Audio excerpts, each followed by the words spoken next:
ملائکہ کا طریق بل عباد مکرمون، جو ادب میں جھک گئے، تعمیل میں جھک گئے، وہ بل عباد مکرمون، وہ ملائکہ ہوئے، انہیں ملائکہ کے طریق پر نور کا فیض ملتا ہے۔ اور ابلیس اکڑ گیا، بے ادب ہو گیا، گستاخ ہو گیا، تو پھر جو اس طریق پر، اور فرق کیا تھا یہ بھی میں ساتھ بتا دوں، ملائکہ با ادب ہو گئے، ابلیس بے ادب ہو گیا۔ تو ملائکہ کو ادب کس طریق سے ملا، ابلیس بے ادب کس طریق پر ہوا، آپ سمجھیں؟ تو جب تک ملائکہ نے عقل سے سوچا تھا وہ ادب کی طرف نہیں آئے تھے۔ جب اللہ نے فرمایا میرا ارادہ ہے اپنا نائب اور خلیفہ پیدا کر رہا ہوں، تو فرشتوں نے بھی وہی کچھ ہی دیکھا تھا تخلیق آدم کے باب میں جو ابلیس نے دیکھا تھا، مشاہدہ مختلف نہیں تھا۔ ابلیس نے بھی حضرت آدم علیہ السلام کو اسی مٹی کے خمیر سے بنتے دیکھا تھا، اور اسی مٹی کے خمیر سے پیکر بشریت حضرت آدم کا فرشتوں نے بھی بنتے دیکھا تھا۔ انی خالق بشرا من صلصال من حمأ مسنون، اللہ نے خود بتا دیا تھا، یہ اس کا کانسٹیٹیوشن ہے، یہ پیکر بشریت کے کانسٹیٹیوئنٹ ایلیمنٹس ہیں، یہ اجزاء ترکیبی ہیں، یہ اجزاء تشکیلی ہیں بشریت کے پیکر کے، یوں بنا رہا ہوں۔ آپ میری بات سمجھیں نا؟ تو یہ منظر دونوں نے دیکھا تھا، یہ منظر دونوں نے دیکھا، مگر عقل سے سوچا تو ان کے ذہنوں میں بھی انیشیٹو جو آیا، انیشل بات، وہ وہی سوال کا آیا کہ یہ تو خون خرابہ کرے گا بندہ اور بشر، اور قتل و غارت گری کرے گا، تو یہ اللہ کا خلیفہ اور نائب کیسے بنے؟ ہم کیوں نہ بنے جو ہر وقت حمد اور تسبیح اور عبادت کرتے ہیں؟ تو یہ جو سوال کیا انہوں نے جناب الہی میں، اللہ کی بارگاہ میں، تو آپ سوچئے اس سوال کے پیچھے بیک گراؤنڈ میں کیا چیز کار فرما ہے؟ عقل، سوچ، اس مشاہدے پر اپنا نتیجہ اخذ کرنا، اپنی thought, thinking process, reasoning, logical reasoning, logic, observation, اس مشاہدے سے ایک نتیجہ اخذ کیا، تو عقل کا پورا پروسیس تھا، ریزننگ تھی، یہی ریزننگ اس کے پیچھے بھی تھی۔ ابلیس نے جب کہا لم اکن اسجد لبشر، میں اس بشر کو سجدہ نہیں کرتا، جب اس نے کہا تو اس کے پیچھے بھی ریزننگ وہی تھی، مگر جب سوال اللہ کی بارگاہ میں ہوا تو اللہ رب العزت نے دو باتیں کہیں، دو باتیں، ایک آدم علیہ السلام کی علمی عظمت آشکار کر دی، علم آدم الاسماء کلہا، علم آدم الاسماء کلہا، تمام اشیاء کے اسماء اور صفات اور افعال یہ آدم کو ان کا علم دے دیا۔ ایک تو علمی عظمت آشکار کر دی، اور ساتھ آشکار اس لیے کی کہ اتنا مشاہدہ کروا دیتا ہوں، اس سے اگر تمہارے دل و دماغ مطمئن ہو جائیں تو اچھی بات۔ فقال انبئونی باسماء ہؤلاء ان کنتم صادقین، تم بھی نام بتاؤ ان چیزوں کا، وہ نام نہیں بتا سکے۔ قالوا لا علم لنا الا ما علمتنا، جو کچھ تو نے بتایا مولا ہم وہی کچھ جانتے ہیں، اس سے زائد نہیں جانتے۔ سرنڈر کر گئے۔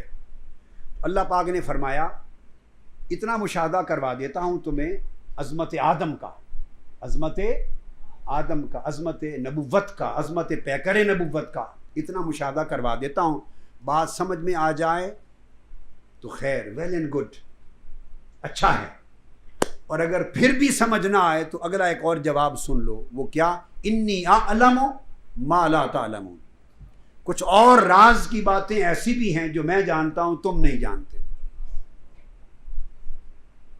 اب کیا ہوا؟ جب یہ بات سنی تو فرشتے سرنڈر کر گئے۔ اب یہ بولیے، یہ جب سرنڈر ہوتا ہے کس شے کا سرنڈر ہوتا ہے؟ عقل کا سرنڈر ہوتا ہے کہ باری تعالیٰ تیرے حکم کی تعمیل میں ہم سرنڈر کرتے ہیں۔ تو انہوں نے عقل سے دستکش ہو گئے، عقل کے جو سوچ تھی جو انہیں اس سمت لے جا رہی تھی دوسری سمت، اس سے تائب ہو گئے. خالی عقل پر بھروسہ کرنا، اس سے تائب ہوئے تو ادب کی راہ پہ چل نکلے. اور ابلیس خالص عقل سے تائب نہ ہوا، وہ اسی پر رہا تو بے ادبی کی راہ پہ چل پڑا. تو جنہوں نے طریق ادب اختیار کیا وہ بل عباد و مکرمون، وہ بزرگی والے بندے ہو گئے. اور جو بے ادبی کے طریق پہ اور ہمسری کے طریق پر خلقتنی من نار و خلقتہ من طین مقابلہ کرنے لگا، جو خود کو نبی کے ساتھ تولنے لگا، موازنہ کرنے لگا، اپنے خصائص اور خواص اور نبی کے خواص کے درمیان کمپیریزن کرنے لگا، ہمسری اور برابری اور ان کا کمپیریزن کرنے لگا، تو یہ کمپیریزن بے ادب بنا گیا. بے ادبی نے اسے مردود کر دیا. ہر ایک کے قریب ہے اللہ، مگر دیکھنا یہ ہے کہ بندہ کون سا اس کے قریب ہے. تو جب بندہ قریب نہیں ہوتا، اطاعت کی قربت، عبادت گزاری کی قربت، تابعداری کی قربت، محبت کی قربت، اخلاص کی قربت، معرفت کی قربت، زہد اور تقوی اور ورع کی قربت، جب بندہ یہ سیڑھیاں قربت کی سیڑھیاں چڑھ کر اس کے قریب نہیں ہوتا تو اس کی قربت تو بھائی ہر ایک کے پاس رہتی ہے، مگر اس کی مثال اسی بارش کی سی ہو جاتی ہے کہ بارش گرتی ہر جگہ ہے مگر زمین کے ٹکڑے قصور بارش کا نہیں، کچھ اپنے اندر کی گندگی کی وجہ سے ہیضہ پھوٹتا ہے، کہیں سے پھل پھول پھوٹتے ہیں. لہذا وہ جو بندہ قریب ہوتا ہے اسے قربت الہیہ کا فیض ملتا ہے، اسے قربت الہیہ کا فیض ملتا ہے.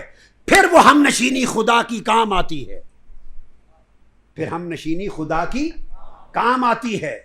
اور پھر وہ جو بندگی ہے اس بندے کی اللہ کی ہم نشینی کی آنچ پر پک کر، اس بندے کی بندگی اللہ کی ہم نشینی کی آنچ پر پک کر، اس کی قربت، اس کی ہم نشینی، اس کے ساتھ ہم مجلسی، اس کی تپش میں پک کر وہ بندگی پھر خاص بندگی بنتی ہے. اور وہ بندگی پھر مرکز فیض بنتی ہے، منبع نور بنتی ہے. پھر جو ان کی مجلس میں آتے ہیں وہ بھی نور ہو جاتے ہیں. تو یہی وجہ ہے اللہ پاک نے پھر جب ذکر کیا ہے نا معیت کا، کائنات میں کوئی جگہ ہے جہاں اللہ کا ساتھ نہ ہو؟ جی ہر بندے کے ساتھ ہے، گنہگار کے ساتھ بھی ہے. نحن اقرب الیہ من حبل الورید نص ہے قرآن کی. تو یہ قربت ایک طرف ذہن میں رکھ لیں. اور اب اس طرف آئیے، جب وہ کہتا ہے ان اللہ مع الصابرین، بے شک اللہ صبر کرنے والوں کے ساتھ ہے. اگر اس ساتھ اور اس ساتھ میں کوئی فرق نہیں، دونوں ساتھ ایک جیسے ہیں، تو معاذ اللہ پھر صابروں کے ساتھ مذاق ہو رہا ہے. استغفر اللہ العظیم، ایسا سوچنا بھی کفر ہے. تو فرق ہوگا نا پھر کچھ معیت کا. غیر صابر اور صابر کے ساتھ دونوں کے ہے، مگر اس کی معیت خاصہ ہے، اس کی معیت عامہ ہے. فرمایا ان اللہ مع المتقین، میں پرہیزگاروں کے ساتھ ہوں. اور فرمایا اسی طرح جیسے اللہ نے فرمایا کہ میں سچوں کے ساتھ ہوں، تو پھر ہمیں فرمایا کونوا مع الصادقین، میں سچوں کے ساتھ ہوتا ہوں اور تم سچوں کے ساتھ تم بھی ہو جاؤ. ادھر میں ان کے ساتھ ہوتا ہوں، ادھر سے تم ان کے ساتھ ہو جاؤ، تو میرا فیض ان صدق اور احسان والوں پر بارش بن کے گرے گا اور تمہاری طرف تمہاری زمینوں کو سیراب کر دے گا. تو اللہ کے بندے بادل کی مانند بن جاتے ہیں، اللہ کے بندے بادلوں کی مانند بن جاتے ہیں کہ وہ اللہ کے فیض کے ساتھ بادل معمور ہوتے ہیں، پھر بادل جہاں برستے ہیں وہاں سیرابی ہو جاتی ہے. تو یہ معیت میں فرق ہے. سب سے پہلے نئی ویڈیوز کو حاصل کرنے کے لیے شیخ الاسلام ڈاکٹر محمد طاہر القادری کے آفیشیل یوٹیوب چینل کو سبسکرائب کریں اور بیل آئیکن کلک کریں.